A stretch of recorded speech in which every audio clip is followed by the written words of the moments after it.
تم اس کا انتخاب نہیں کرتے، بلکہ وہ اپنی محبت کے لیے خود تمہیں چنتا ہے۔ پھر وہ تمہاری من پسند چیز تم تک لائے گا مقررہ وقت پر، اور تم حیران رہ جاؤ گے۔ وہ ہر مشکل کو آسان کر دیتا ہے، تم مانگو تو صحیح، وہ حیران کر دیتا ہے۔ نصیب کا لکھا بدل دیتی ہے تڑپ سے مانگی ایک دعا۔ جو تم چاہتے ہو مانگو، وہی ملے گا، ضرور ملے گا۔ اللہ نے اگر دل دعاؤں کے جانب موڑا ہے تو کچھ تو ہے جو اس نے بدلنے کا سوچا ہے۔ تم بس اللہ پر یقین رکھو، اللہ کے فیصلوں پر یقین رکھو، وہ تمہیں کبھی بھی مایوس نہیں کرے گا، یقین رکھو۔ صبر کرنے سے اللہ وہ بھی دیتا ہے جس کی امید نہیں ہوتی، اور مانگنے سے وہ بھی مل جاتا ہے جس کی امید ختم ہو جاتی ہے۔ اللہ بہت جلد اس چیز کو تمہارا وسیلہ بنا دے گا جو تمہارے لیے مایوسی کا سبب بنتی ہے۔ نیت صاف ہو تو بڑے سے بڑے اجر مل جایا کرتے ہیں۔ وہ جب تمہاری دعاؤں کو قبولیت کے لیے چن لیتا ہے، تب وہ تمہارے دل میں دعا کا خیال بھی خود ہی ڈالتا ہے۔ جب کچھ نظر نہ آئے تب بھی اللہ پر توکل کر کے چلتے رہنا، عنقریب وہ ایسا دروازہ کھولے گا جس کی وسعت آپ کو حیران کر دے گی۔ اور جب اللہ کی مدد تمہارے لیے آئے گی تب تمہارے آنسو، تمہارا تڑپنا ایسے خوشیوں میں بدلتا نظر آئے گا کہ تم حیران رہ جاؤ گے۔ جہاں اتنا صبر کیا وہاں تھوڑا اور سہی، کیونکہ سورہ یوسف مثال ہے کہ صبر کرنے والے ہمیشہ خوبصورت اختتام پائیں گے۔ جب ہر چیز الجھ گئی ہو، ہر چیز اپنی جگہ سے بکھر گئی ہو، سمیٹنے سے بھی نہ سمٹے، تو ان چیزوں کو وہیں چھوڑ دینا اور اپنی دعاؤں میں شدت اختیار کرنا۔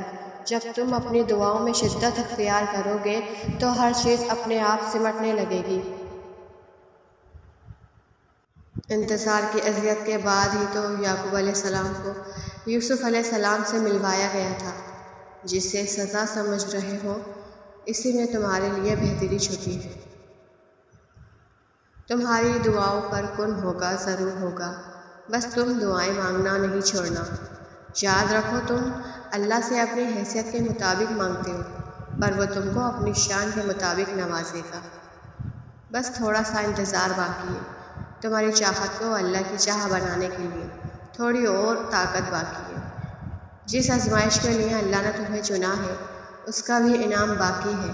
دعائیں مانگتے رہو، ٹھیک ہو جائے گا سب، کیونکہ ابھی مشکل کے ساتھ آسانی باقی ہے۔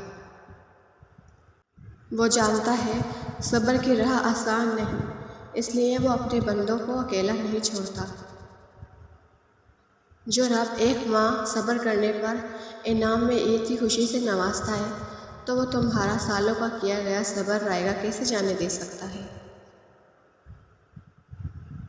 اور جلد ہی تمہاری ساری مشکلیں ختم ہو جائیں گی اور تمہاری دعائیں قبول کر لی جائیں گی، اور تمہارا ہر انشاءاللہ الحمدللہ میں تبدیل ہو جائے گا۔ جو شدت سے مانگا جائے وہ ضرور ملتا ہے۔ اللہ آپ کی تڑپ ضائع نہیں جانے دیتا، وہ دلوں کے حال سے بخوبی واقف ہے، اور اگر نصیب میں بہتر ہوا تو جو تم چاہتے ہو تمہیں وہی ملے گا۔ جب تمام راستے بند نظر آئیں اور سب ناممکن لگے، تب یاد رکھنا ایک راستہ ہے جو ہمیشہ کھلا رہتا ہے، اور وہ دعا کا راستہ ہے۔ اس راستے سے گزرنے والے ہمیشہ منزل تک پہنچتے ہیں، کیونکہ لفظ ممکن میں بھی اللہ نے یقین رکھنے والوں کے لیے ممکن کو عیاں رکھا ہے۔ اللہ تو کاتب تقدیر ہے، وہ مٹا کر نئے سرے سے تقدیر لکھ بھی سکتا ہے۔ وہ جہاں سے چاہے کہانی کا رخ موڑ سکتا ہے، وہ جیسے چاہے انجام کو بدل سکتا ہے۔ کیا پتہ تمہارے اس صبر کے بدلے اللہ نے تمہارے لیے وہی کچھ مقرر کیا ہو جو تم اس سے مانگتے مانگتے نہیں تھکتے، جس کے لیے بار بار اللہ کو مناتے ہوئے تمہارے لب نہیں تھکتے۔ تو پھر یقین رکھو اس صبر کا صلہ قریب ہے۔ مطمئن ہو جاؤ، کیونکہ اب تمہیں تمہارے صبر کا انعام بہت جلد ملنے والا ہے۔ تمہارے یہ آنسو خوشیوں میں تبدیل ہونے والے ہیں اور آسمان سے تمہارے لیے فیکون کے معجزے اترنے والے ہیں۔